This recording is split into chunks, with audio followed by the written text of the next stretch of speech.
One call, years of service with the police.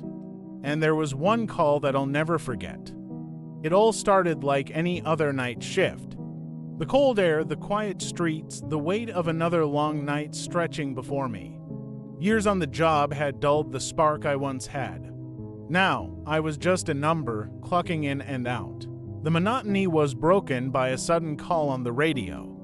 A silent 999 call, they said, usually nothing, a pocket dial at most. But this time, a wave of disappointment washed over me as I pulled up to a block of flats. No flashing lights, no commotion, just a dark, looming building.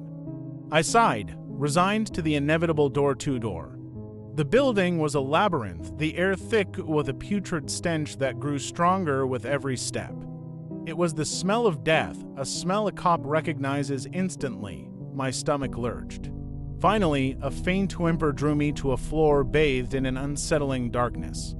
My heart hammered in my chest as I crept forward, the silence broken only by my ragged breaths. Then, a blood-curdling scream echoed through the halls. Panic clawed at me, but I pressed on, following the stench. The scene that greeted me will forever be etched in my memory. Blood everywhere, bodies hanging like macabre trophies. My training, years of experience, all seemed to melt away. I was a terrified kid again. Suddenly, a chilling laughter filled the air. I bolted, the laughter growing louder, more insistent. Then a hand clamped roughly on my arm. It was the old man from before. He ushered me into his flat, his eyes wide with terror. He explained the creature, the one responsible for the carnage, the one who fed every few months. He claimed it could read minds, knew who wouldn't be missed. He confessed to making the call, unable to speak when the horror began. A terrifying thought struck me, my wife, missing for 2 years, a constant ache in my heart. Suddenly, a voice, her voice, called from outside the old man's door, begging to be let in. But the old man warned, it wasn't her, it was a trick. Against his pleas, I lunged for the door. My wife stood there, tears streaming down her face. But as I looked closer, a horrifying truth dawned. It wasn't her. The creature's pale, grotesque form stood before me, its voice a chilling mockery of my wife's. The old man lunged, but the creature was faster. It snatched him away, his screams echoing in the darkness. A primal fear gripped me, but a flicker of the old flame ignited within. I was a cop, I had a duty. Ignoring the pleas, the threats, the tormenting whispers in my head, I marched towards the room of horrors. The creature followed, its laughter a constant reminder of the old man's demise.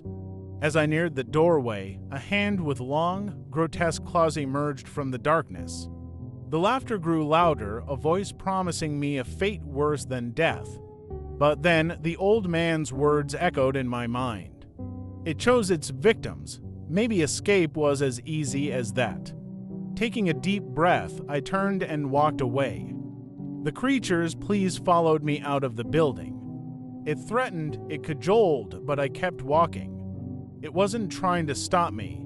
I had outsmarted it. Reaching my car, I collapsed onto the seat, the night's events swirling in my head.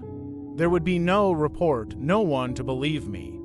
But I knew what I had seen, what I had escaped. As I finally switched on the radio, the dispatcher's voice crackled through the speaker, Yankee Bravo 26, update please. My hand trembled as I spoke, the lie a bitter taste in my mouth. Pocket dial, I whispered. The weight of the truth settled on me, a heavy secret I would carry forever.